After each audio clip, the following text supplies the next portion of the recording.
Good morning and welcome back to Kirkstone. I put my glasses on so I know what I'm doing.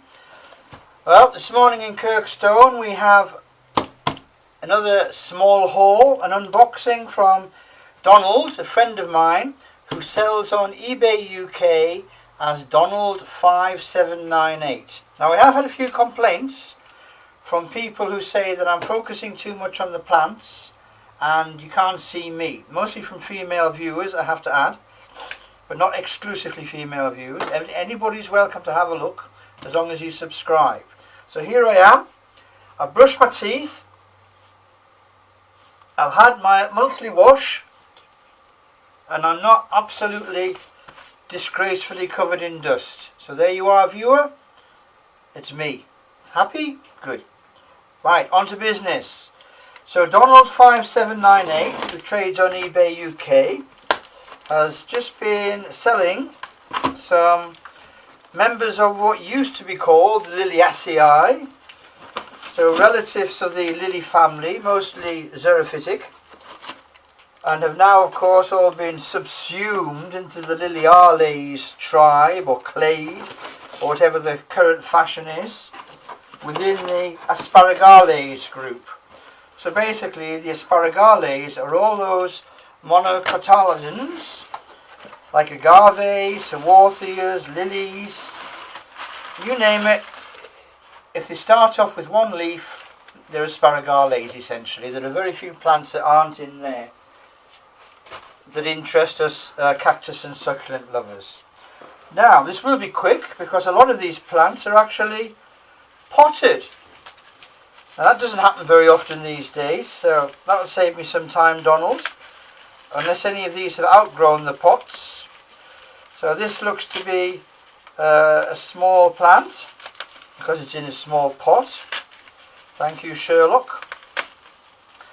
And what we have here is a very small, very nice addition to our quickly growing Gasteria collection. And you see what Donald has done, as well as being a very sturdy box here, the actual individual plants are all enveloped smoothly in bubble wrap. Now, each individual bubble wrap canister is protected at the sides by some rolled up newspaper, and the plants themselves, to prevent the soil falling out with this amazing daring trick here, to prevent the soil falling out, there's a small section of bubble wrap around each plant, and that will keep everything together. Now, the only challenge now, of course, is to actually get the bubble wrap out without either disturbing the plant or breaking the pot. But that is a challenge that I'm willing to rise to on this occasion. There we are. It wasn't even difficult, was it? I was worried and had many a sleepless night for no reason. So there's a lovely little Gasteria, aptly named from the smallest growing Gasterias, Gasteria lilliputana. So the Lilliputian Gasteria, a very small, variegated, as 90% of Gasterias are, a lovely little disticus, leaves in 2 rows, Gasteria, Gasteria lilliputana, a Lilliputian Gasteria, very small growing, yeah? Kind of equivalent to Aloe decoingsi or Aloe Haworthioides, the smallest member of the genus. Okay, there's one done. Now, what else do we have? Oh, we have a different kind of a pot here. It's not good for my OCD to start changing pots mid-haul. Just a joke there, Donald. I'm quite happy. And another little lovely plant here. This is Haworthia marumirana. Okay, a very small growing Haworthia, quite similar to Haworthia herbaceae. Now, obviously, as a commercial grower, Donald's using a lot of these soft pop-up, pot-out pots, and I'm not a huge fan of those, so I'll be kicking him out of there. There's a nice little number of offsets coming out there, so obviously that's going to grow into a nice clump there. So there we are, Haworthia marumiana, Another addition to the extensive Haworthia collection here at Kirkstone. What else have we got? Well, we also have, we're back to the brown pots.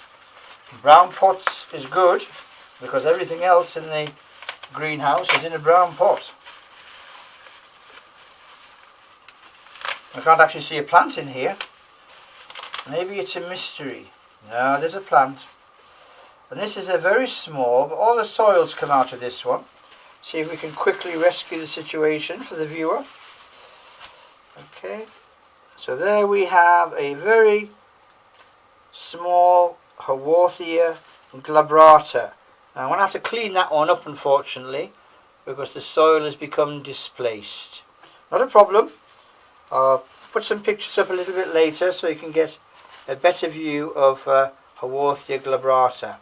I'm going to have to check, but this looks like one of the Haworthias which has been transferred into the genus Tulista.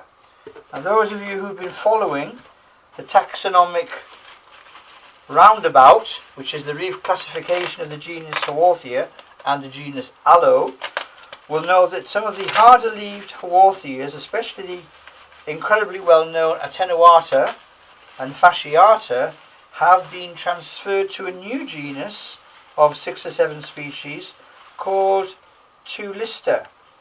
And this is another lovely little Haworthia. Again, it's a little bit unbalanced. There's some soil coming out and about. A nice little small Haworthia limifolia. Now we've got 2 Haworthia limifolias in the collection already. This is the 3rd, and you may ask why. Well, each of these Haworthia limifolias is a different shape, a slightly different colour, and has a different patterning of stripes on the reverse of the sleeves. So what? Well, what this does is it illustrates very much how variable a lot of these plant species are. In fact, it might interest you to know that the entire concept of species is pretty much being challenged now, because invariably when you look at species you can always find somewhere in the geography a mid-species, so a plant which looks as if it's halfway between 2 other species. And in the past many people would just write these off as natural hybrids, but then if you go a bit further to one hill you find that there's another gradation halfway between the midpoint and the true species, inverted commas, and the same the other way. And in fact, if you were to explore certain plant populations, especially in deserts, why deserts and not jungles, because the plants seem to be more isolated in deserts and they're easier to track, you find out that the whole idea of species becomes challenged, because ultimately what you're seeing is a continuum line. There's a gradation from one to the other. So if you can take an example out of Haworthia, the recent decision to subsume Aloe erinacea into Aloe melanacantha, and they're quite different plants, shows exactly how ridiculous he is, because one is a large, branching, dark green, aggressively spined plant which can grow up to 2.5 feet. The other is a much smaller growing, almost white, softly spined, gently branching at ground level, and the 2 plants, to the layman, to a casual person walking down the street, they would not identify these plants as even being closely related. But because genetically they have a lot of similarity, some botanist somewhere decides to say, oh yeah, that's clearly a subspecies of that.